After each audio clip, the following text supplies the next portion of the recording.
Buenas tardes, estimados participantes. Hoy es el segundo encuentro de sistemas de control, el módulo 2 que lleva como título Análisis dinámico y controladores PID.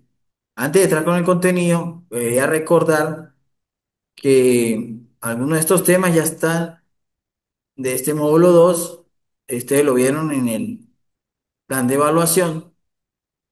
Y le voy a recordar lo que trata este módulo 2, que es, por lo menos se va a ver concepto de controlador, características de los controladores, controles clásicos como el controlador P, controlador PI y controladores PID, que PI es proporcional integral, PID proporcional integral derivativo, son las siglas. Y el tema de acción proporcional, integral derivativa, también va a tener, se va a ver una parte de matemática donde ustedes observarán alguna fórmula donde deben manejar ya lo que son derivadas e integrales para que ustedes entiendan de dónde salen dichas fórmulas. Ya con estos temas voy a dar lo que es un análisis dinámico que se refiere nada más que a los modelos en sí dinámicos que constituye una descripción general matemática de comportamiento dinámico de un sistema. Uno de los modelos más típicos en la ingeniería es la ecuación diferencial. Esto lo mencioné en el módulo 1. Si recuerdan, en muchos procesos, también en el sistema necesario ver ecuaciones, como acabé de decir, diferenciales o integrales, para describir esta parte donde entran los controladores P, PI y PID. En sí, un controlador PID es un mecanismo de control que a través de un lazo de realimentación o retroalimentación permite regular la velocidad, temperatura, presión y flujo, entre otras variables de un proceso en general. Si recuerdan, eso lo vimos en unidad 1 o en el módulo 1 en la parte cuando es retroalimentación en un sistema de control, que es el más usado. El controlador PID calcula la diferencia entre las muestras de variable real contra una variable deseada. Los controladores PID se basan en el concepto de control proporcional integral derivativo, lo acabé de mencionar. También el control proporcional integral se refiere a la cantidad de ajuste de la salida del controlador en función del tamaño del error. El control integral se refiere al ajuste acumulativo de una salida del controlador a medida que un error persiste en el tiempo. El control derivativo se refiere también a la salida del controlador en la función de la tasa de cambio del error. Los controladores P y D se utilizan ampliamente en una variedad de aplicaciones, incluyendo el control de temperatura, también en los sistemas de calefacción, en los aire acondicionados, en el control de velocidad de motores, también en el transporte y control de presión en los sistemas de fluidos. Los controladores PID han sido ampliamente utilizados en una variedad también de aplicaciones, como lo acabé de decir, pero se han ido perfeccionando a lo largo del tiempo, ya que todo ahora es más sistematizado, más automático, donde se está sustituyendo más que todo en las empresas grandes o en la fábrica la mano de hombres, sino están implementando sistemas automáticos manejados por un software que controla prácticamente una planta. También siguen siendo una opción popular debido a su facilidad de uso, en su capacidad de proporcionar un control preciso y estable en muchas aplicaciones. Ya habiendo dado esta parte de lo que es el control dinámico, tenemos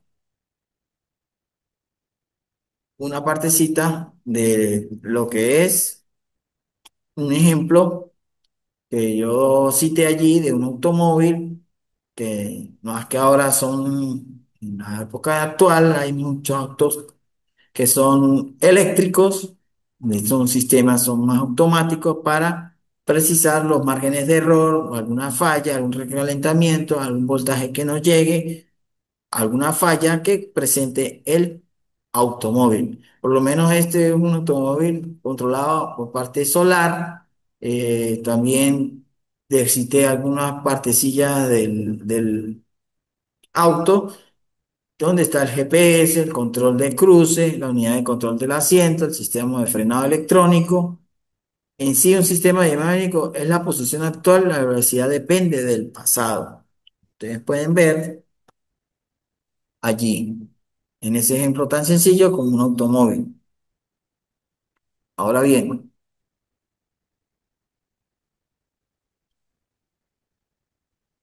en los sistemas de análisis dinámicos hay un libro que cito siempre cuando se habla de teoría de control, que es un libro de Ogata, 1987, el autor. Es uno de los libros más utilizados en las escuelas de ingeniería de control. Se dice que lo primero que hay que entender sobre los sistemas de control es que son sistemas dinámicos. Según Ogata, autor de este libro, dice que un sistema dinámico, cuando su salida en el presente depende de la entrada en el pasado, y la otra opción es cuando la salida presente del sistema depende solo de la entrada en el presente, en cuyo caso un sistema ahí se llamaría estático, y cuando un sistema dinámico no está en un estado de equilibrio, la salida cambia en el tiempo, mientras en el sistema estático la salida permanece constante si la entrada no cambia, es decir, la salida solo cambia si cambia su entrada.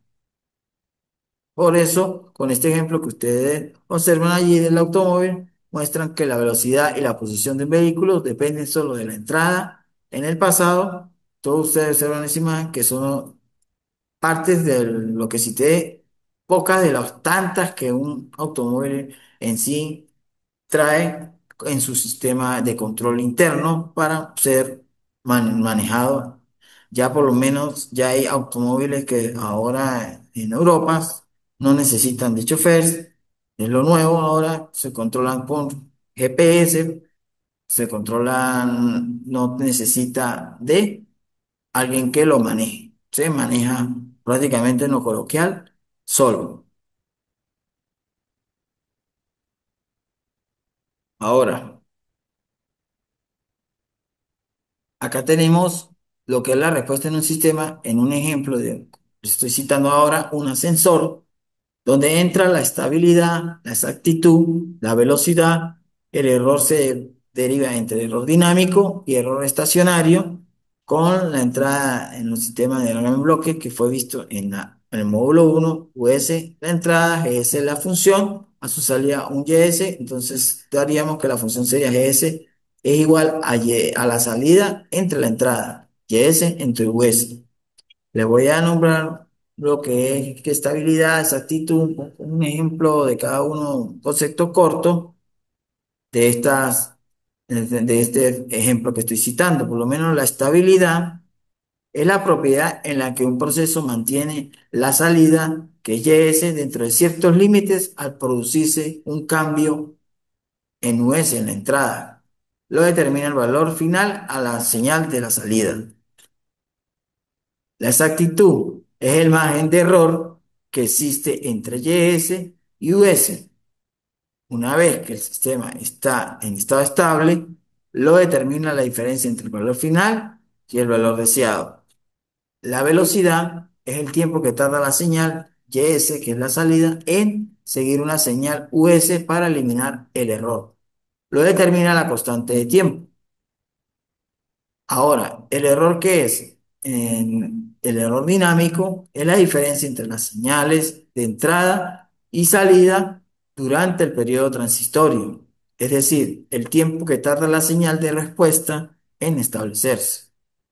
El error estacionario es la diferencia entre las señales de entrada y salida durante el periodo estacionario o permanente, en el que por lo menos el que estudia en el campo complejo y que se dispone de las transferencias. Para ello utiliza el teorema del valor final. Por lo menos estas características de respuesta de un sistema, tenemos esta gráfica, por lo menos lo que es un ascensor en su extensión que está en el piso 4 que es flor y tiempo, tiene un régimen transitorio en reposo, está el elevador, acá cuando el elevador está en reposo, está en stand-by y hay una entrada de comandos, por lo menos cuando uno en un ascensor coloca marca el número 4 piso 4 él va desde abajo, la planta baja al piso 4. ¿Qué quiere decir eso? Para aplicarlo allí en la característica que le estoy nombrando. Cuando hundimos el botón en el cuarto piso de un elevador, es presionando en el primer piso o en planta baja, como nosotros lo llamamos, el ascensor se mueve hacia el cuarto piso con una velocidad y precisión de posicionamiento diseñados para el confort del usuario. No va a subir muy rápido ni va a subir muy lento, sube a una velocidad ya establecida, por eso se habla del confort para el confort del usuario. La entrada y salida para el sistema mencionado del ascensor es un sistema de control bien diseñado y muy usado. Cuando estamos empujando el botón correspondiente al cuarto piso, representa la entrada, el cual representa un escalón. Hay que mencionar el interés del usuario, sin mencionar la potencia limitada disponible, que sería lo adecuado para que la salida presentara una rapidez característica de la entrada. Ahí es donde se habla del parámetro de velocidad. La entrada representa lo que deseamos a una vez en la salida. Una vez el ascensor se detiene, el mismo ascensor mismo sigue el desplazamiento descrito por una curva marcada que ustedes observan allí, la curva que se va haciendo desde abajo, desde donde empieza el elevador en reposo, desde casi el piso 1, donde está marcando el régimen transitorio en reposo, y por lo menos el elevador sigue el desplazamiento descrito por la curva marcada. El elevador es que la respuesta del ascensor y los factores que hacen a la salida sea diferente a la entrada. Por eso es que primero se compara el cambio instantáneo de la entrada con el cambio gradual de la salida de esta figura. Aquí entran las entidades físicas que no pueden cambiar sus estados, por ejemplo, la posición o velocidad instantáneamente. Eso no se puede hacer. El estado cambia a través de un camino que está relacionado con el dispositivo físico y la forma en que éste absorbe y disipa la energía. De este modo, el ascensor experimenta un cambio gradual a medida que éste se mueve desde el primer piso hasta el cuarto piso. A esta parte le llamamos otro parámetro, la respuesta transitoria. Después de esta respuesta transitoria, está en estado estable, aquí es donde se habla de la estabilidad, lo cual es una aproximación de la respuesta deseada para por ejemplo, cuando esto ocurre, cuando el elevador alcanza un cuarto piso, la precisión y nivelación de este ascensor con el cuarto piso es un segundo factor que podría hacer que la salida difiera de la entrada. Esta diferencia se llama error de estado estable, que es en inglés time the store error, como está escrito allí. Y el error de estado estable está el estado estacionario que no existe solamente en los sistemas de control defectuosos. Frecuentemente el error de estado estable es inherente al sistema de dicho error. Conduce a una degradación significativa de las funciones del sistema. Por ejemplo, un sistema de seguimiento para un satélite no puede tener errores. Claro está, algún error en estado estable puede ser tolerado, pero en un robot se le inserta un chip, un ejemplo, de memoria o en una tarjeta y el error de estado estable debería ser cero, no debería tener ningún error para cuando esté funcionando.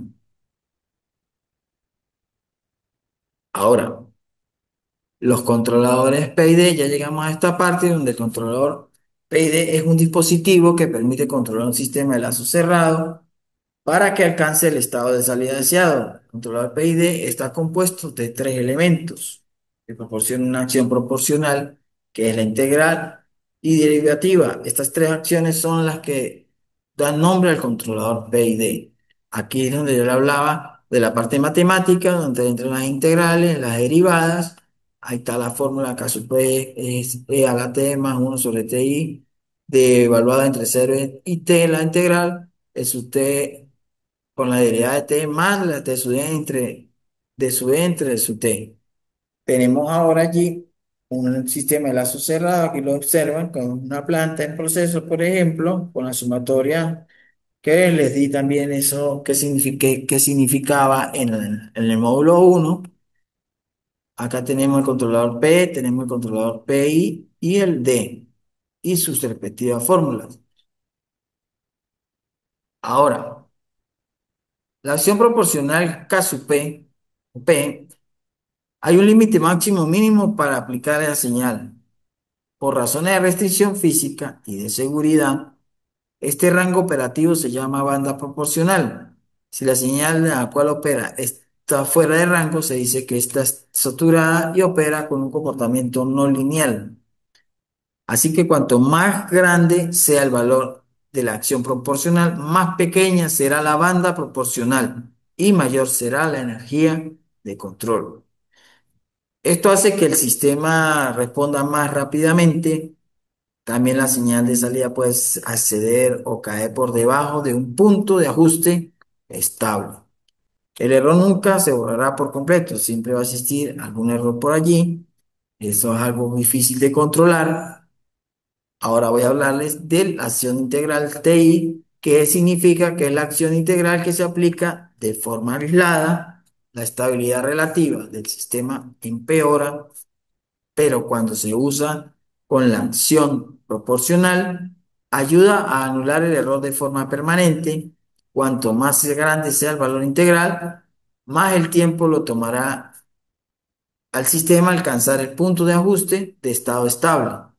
La acción derivativa en el proceso generalmente tiene una inercia con respecto a los cambios. Está hablando ahora la parte de la derivada, la acción derivativa T sub D, que es cuando el cambio en la entrada del proceso provoca un cambio en la salida.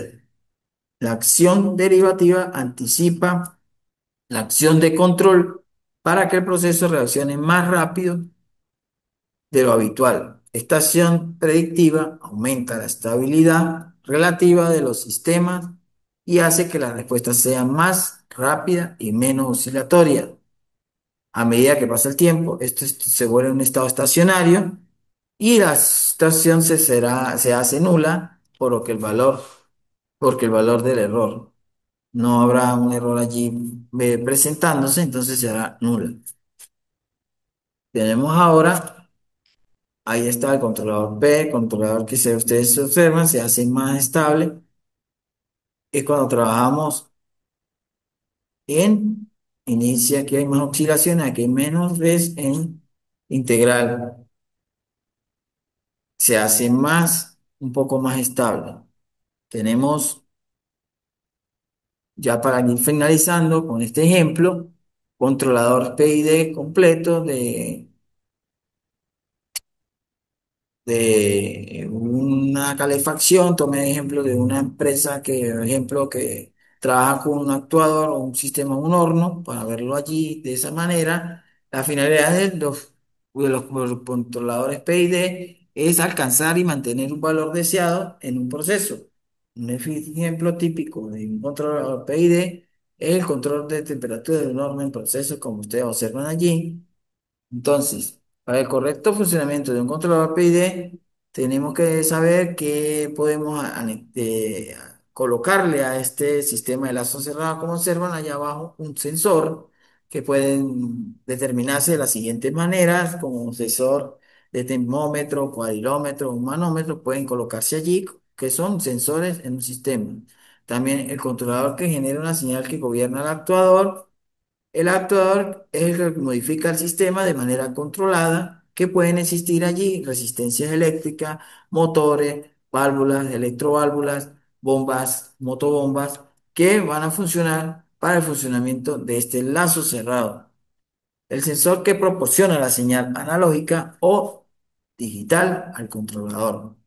el cual representa, que representa un punto en el cual se encuentra el proceso o sistema y la señal puede representar un valor en tensión eléctrica, intensidad de corriente eléctrica puede ser o frecuencia. Este último caso, la señal de corriente alterna o diferencia de los dos anteriores, también pueden ser corriente continua, hacer algún sistema de lazo cerrado de esa manera, con corriente continua, no tan solo con corriente alterna.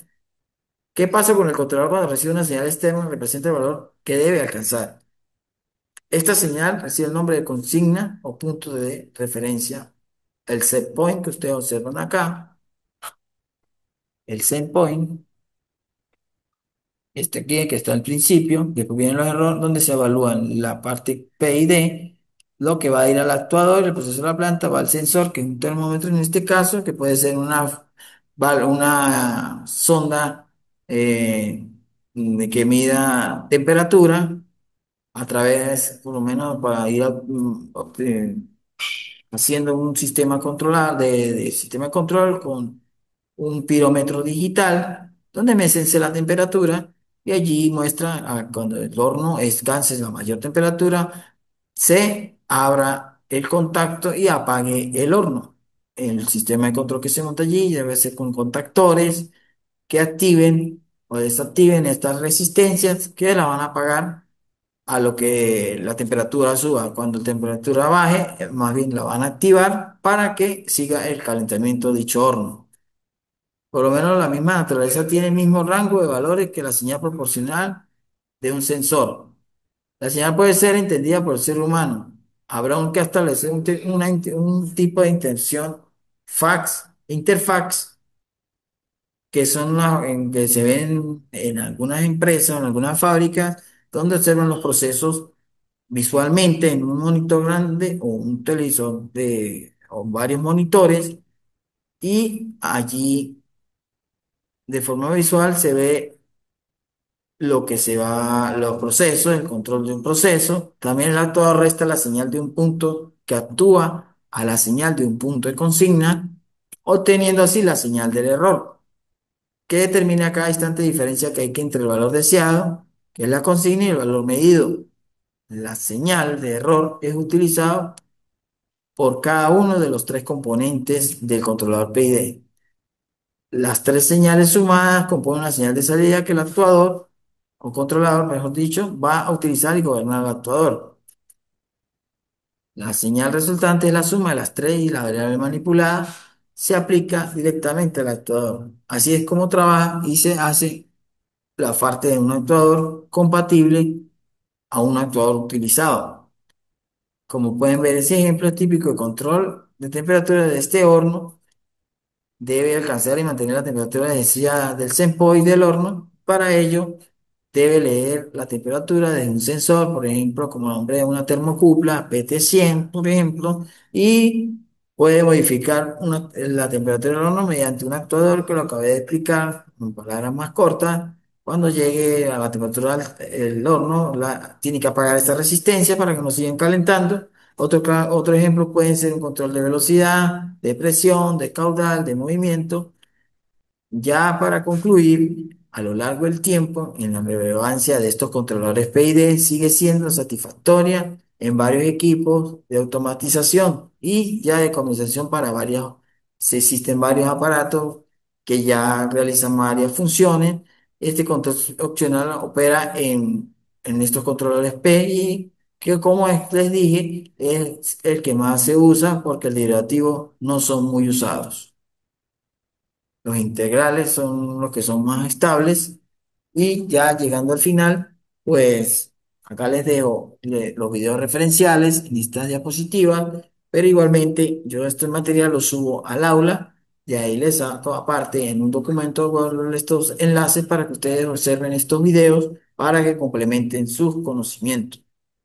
También les quería recordar que cuando envíe la actividad sumativa 2 tengan en cuenta que la fecha de entrega, que eso difiere en la nota. También cualquier duda que tengan me la hacen llegar a través del aula o la mensajería, que yo por allí estaré respondiendo. También quería que tuvieran en cuenta si la actividad que les mande, las pautas que les envíe, si tienen alguna duda sobre eso y cómo la van a realizar, ahí les dejo unos pequeños pasos que ustedes igualmente pueden investigar, a ver cómo se realiza mejor dicha actividad y si hay que aplicar las normas APA, ténganlo en cuenta. Igualmente en el material de apoyo que subí en la actividad sumativa uno también ustedes observaron que allí están las normas APA en esos PDFs de material de apoyo. Bueno, me despido. Nos vemos en el próximo encuentro. Hasta luego.